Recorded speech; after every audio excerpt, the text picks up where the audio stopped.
Welcome to lecture number 12 in Renaissance literature. My name is Fawzi Slisli, and today we will be talking about a tradition of poetry that became known during the Renaissance as the country house poem. The country house poem.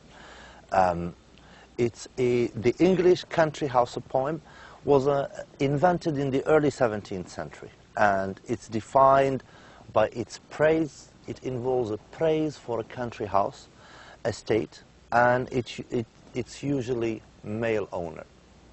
So basically it's a tradition of poetry that has praise for a house or an estate or a mansion in the countryside, and usually the male owner of that estate or country house. So country house poetry is a subgenre of Renaissance poetry. It was first written during the 17th century. It was closely linked to patronage poetry. When we talk about patronage, this is as good as it gets. So you have a house in the countryside, beautiful mansion, a little palace, and you have poets that come and write these beautiful poems about your house, about you, and tell you how great you are. And of course, you have to feel obliged to give them some money, to fund them, to invite them to stay in your mansion for 3 months and write poetry or things like that. So the country house poem tradition was closely linked to patronage poetry, in which poets sometimes outrageously flattered patrons in order to gain sponsorship and status. At this time, many houses were built in the countryside as a display of wealth. It became fashionable for wealthy people in England to build a house in the countryside as a retreat for the courtier when overwhelmed by the court and city life. So they go to the countryside for a break, for some vacation, and so on. Country houses were not originally just large houses in the countryside in which rich people lived. That's not how they started. Essentially, they were power houses, right? The houses of the ruling class. They could work at a local and national level from there as the seat of the landowner. This is where the seat of the landowner, because the wealthy English people were essentially landowners. Until the 19th century, the largest number, the biggest, the most powerful and wealthiest people in England were landowners. They weren't traders or, merchants or businessmen or so on. They were landowners. So the country house mansion is the seat of the landowner. That's the base of his wealth. And most often, this landowner is also a member of parliament, so he would go to the city, to London, to be a member of the parliament and do his political business. But his powerhouse is back in his countryside residence. Basically, people did not live in country houses unless they either possessed power or by setting up in a country house were making a bid to possess it. So either they had power and they lived in the countryside, or they want to get power and they started by having a residence in the countryside.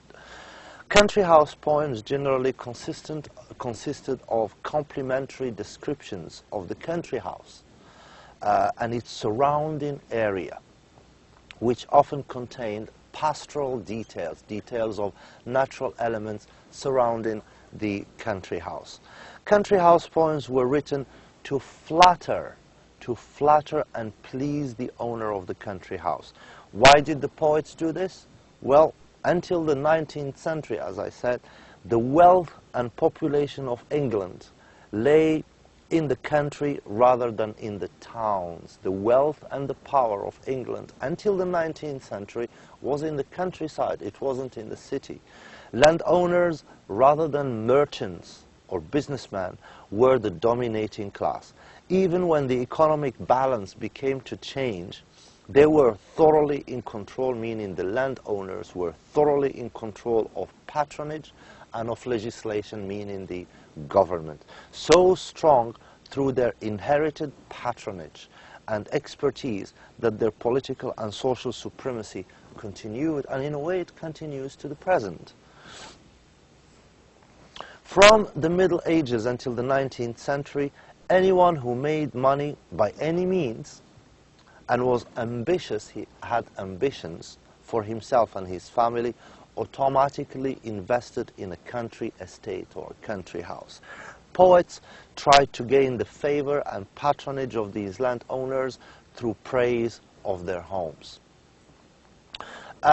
This is a tradition also that started by Ben Jonson. His country house poem, To the Panthurst, was written to celebrate the Kent, in the region of Kent, the estate of Sir Robert Sidney, Viscount Lisle, later Earl of Leicester, father of Mary Wroth. So this is a very famous and powerful and wealthy Englishman, huge power and wealth and huge influence, and from a long and big and wealthy family. And Ben Jonson wrote this famous poem, To the Panthurst, for him, Sir Robert Sidney, praising his country house.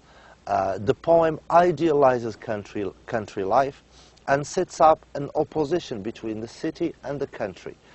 The title, To Panthurst, indicates that the poem is a gift in praise of Panthurst, the mansion. Jonson begins by telling us what Panthurst is not. Panthurst is the mansion, so Jonson begins by telling us what Panthurst is not. Thou art not, Panthurst, built to envious show, nor can boast a row of polished pillars. Thou hast no lathorns. So basically, this tells us that Panthurst was not built to show off the wealth of its owner. He's praising his modesty. And Panthurst is far from ostentatious. The qualities that cannot be found at Panthurst are listed to make it seem humble and down to earth compared to the average country house. Perhaps this is done to prevent peasants' resentment, hasad of the poor people, the peasants. So Ben Jonson is perhaps telling them, look, don't be jealous. This isn't too much. He's modest. He's not spending too much money on this. A more likely explanation, however, is that it is subtle criticism of other more flamboyant residences. He's saying that other residences, other people spend a lot of money and build these huge, ostentatious country houses. This gentleman that Jonson is praising actually doesn't. He has a modest and beautiful country house that's characterized by its beauty and its tastes rather than by its spending. Jonson seems to take a Christian standpoint and in his encouragement of modesty. Remember, we said Jonson liked to encourage moderation and values and rules, and this is also, in a way, this is a Christian position from Jonson. He is promoting modesty. And his veiled criticism of the vanity of the owners of more showy places, more showy edifices. Or perhaps it is a frustrated stab at the inequalities of capitalism. You know, Panthurst is said to boast natural attractions. He says that the attractions in Panthurst are not ostentatious, they're natural. He says of soil, of air, of wood, of water, therein thou art fair. So its beauty is in its soil, it's in its air, it's in its wood, it's in its water. It's not in the money that's spent in it. That's what Jonson is trying to tell us. The idea that nature is beautiful and does not need decoration is emphasized. The opening lines of the poem may lead the reader into thinking that Panthurst is a dull place, boring. So the employment of classical allusions serves to seize the reader's attention and also adds an air of mystery and uncertainty to the place. This also gives the impression of a pagan society and reinforces mythological stereotypes about the countryside, although we are told towards the end of the poem that his children have been taught religion, which means he's a Christian man, that these people are not pagans.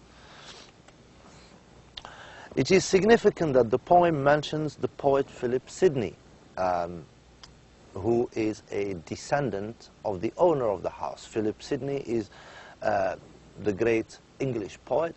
So the poem says, at his great birth where all the muses met, we are told that Penthurst was the birthplace of Philip Sidney, and this serves to disperse the stereotype that country folk were unintelligent. So he's telling us that this place in the country, these people are well educated and intelligent.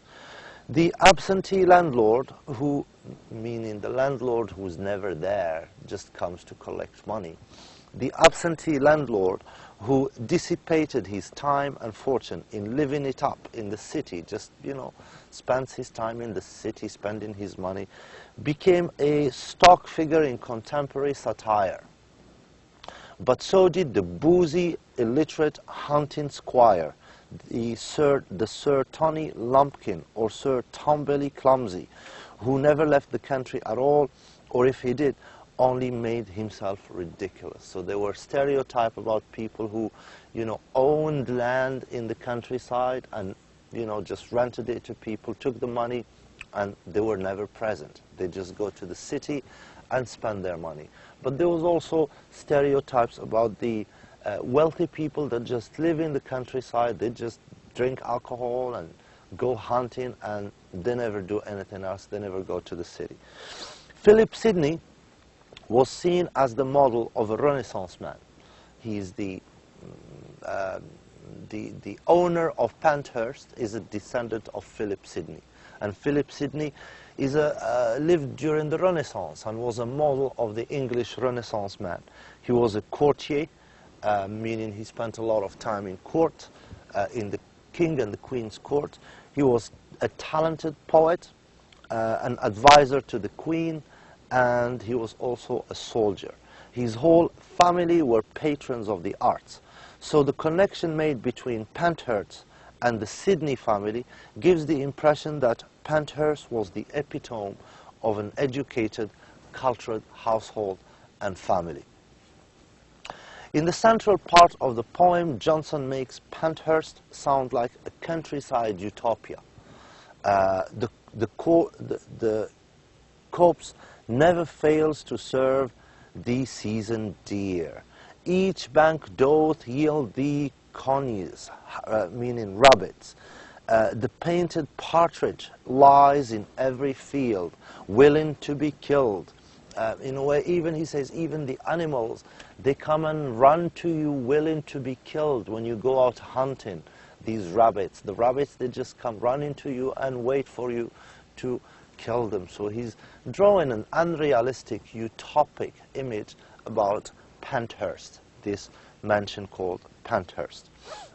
It is likely that Johnson's portrayal of country life has a satirical edge. Maybe he is being ironic, maybe he's making a joke. He says that fat aged carps run into thy net, right? These fish, these like big huge fish, carps, they come and run into your net when you are fishing them. And that when eels detect a fisherman, they leap into his hand, right? Again, fish, when they see a fisherman, they just run and leap, they jump into the fisherman's hand. This irony may be directed towards those who boast that country life is trouble-free. A second example of the country house poem can be seen is in Amelia Lanier's. She was born in 1569 and died in 1654. She was of Italian Jewish descent. She may have served in the Duchess of Kent's household. Her volume of poems, Salve Deus Rex Jodiorum, was written in 1611. It was in part a bid for support from a number of prominent women patrons. Her country house poem, The Description of Cookham, this is her famous country house poem that we're going to look at today, And this country house poem gives an account of the residence of Margaret Clifford, the Countess of Cumberland, in the absence of Lady Clifford, who is depicted as the ideal Renaissance woman, graceful, virtuous, honorable, and beautiful. Right? So this is the lady who owns the house. She's a countess. Right? Lanier describes the house and its surrounding while Lady Margaret is present and while she is absent. So she describes the house while the lady is present, and she describes the house while the lady is absent. While Lady Margaret was around, the flowers and trees, she says, set forth their beauties then to welcome thee. Right? When she comes, the flowers just come out to welcome her. The very hills right humbly did descend. The hills almost descend to welcome her. When you to tread upon them did intend, and as you said, your feet you still did rise, glad that they could receive so rich a prize. It seems as if nature itself is there for the sole purpose of pleasing Lady Margaret. The birds come to attend her, and the banks, trees, and hills feel honored to receive her. Nature is personified throughout the poem, and when Lady Margaret leaves, nature appears to go through a process of mourning. Like nature misses the lady, and nature is sad when this lady leaves the house and goes back to her residence in the city. Everything retained a sad dismay, he says. When she leaves, everything retained a sad dismay, a sadness. Many poems emphasize the strength of nature and the weakness of nature. In this poem, I mean, many poems emphasize the strength of nature, but in this poem, nature seems to be at the mercy of a human and a woman even. This unrealistic notion of Lady Margaret's control over the elements greatly flatters her. The poet is trying to flatter the lady, impress her, and the poem is therefore likely to gain Lanier's favor with the Countess. A far more rational explanation would be that Lady Margaret resided at Cookham during the summer months, right, when nature is beautiful and the flowers are out and everything is nice. And just after the summer, she left when autumn came upon, and winter and autumn came upon the countryside. In order to flatter Lady Margaret, the poet Lanier implies that the countryside is mourning her departure, but in actual fact she sees the turn of the seasons, which is not affected by Lady Margaret. Just as in To Penthurst, Johnson's poem, the lifestyle seemed too good to be true. It's like utopic and unreal.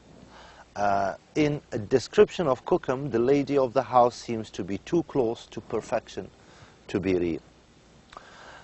Perhaps Lanier's poem is a satirical take. Maybe Lanier is being satirical and ironic on the relationship between the poet and the patron, right? She appears to be saying that poets will write anything to please their patrons. In a way, she might be trying to say this indirectly, that look at us, we the poets. We even write silly, unrealistic, imaginary things just to get money from these rich people. She appears to be saying that poets will write anything to flatter patrons in order to gain their favor, even something as ridiculous as the idea that nature is emotionally sensitive to the needs of these rich people. The grass did weep for woe, right? The grass weeps for you and mourns the departure of a human being. More or less, to round this up, basically the social criticism contained in these two poems is subtle, There is social criticism of the habits and the mores of the English society, but it's subtle, it's not open. And it's covered, shrouded in praise and flattery. Society is never criticized directly by the poet, and irony and satire was their most valuable tool. Nature behaves in strange, abnormal ways in both of the poems. In Johnson's To Panthurst, animals seem unrealistically submissive towards the wills of the people. Provisions are acquired with the minimum of effort, like it's heaven, for example, and honey and milk just appear from, nowhere. The timber crisis of the 17th century illustrates the extent to which poets grappled with contradictory images of nature. Nature, on the one hand, is the fallen, post-lapsarian realm of scarcity and labor, and on the other hand, it is the divinely ordered handiwork of a beneficent God that can be made to yield infinite profit. So there was a crisis in timber in the 17th century. There was a lack of timber. It's the wood that you build houses and stuff from. And nature became a symbol of both luck and of plenty. It's a luck because there is a crisis, but it's plenty because it's a testimony to God's infinite power to, produce and create trees and forests and so on. The social criticism present in To Panthurst is very effective because it is unexpected. You don't expect it. This is a poet who's coming to praise a rich man. You don't expect social criticism there. But it comes out in between the lines. If you pay attention, if you read carefully, you see criticism of the society, criticism of these rich people, and criticism of the poets themselves for doing all this for money. The role of country house poems was to praise and flatter, yet it is possible to detect a strong sense of irony in the description, and we see the criticism present if we read between the lines. Similarly, love poetry is sometimes used as a way for poets to discuss other things. So the main topic of the poem might be love, right? But it's just a way to talk about other things. The poem, for example, "Whoso lists to hound, I know where is a hand," written by Sir Thomas Wyatt. It first appears to be a love poem, but it could also be interpreted as criticism of patronage, hunting, and politics. The hunter and the hunted are compared to the patron and the poet.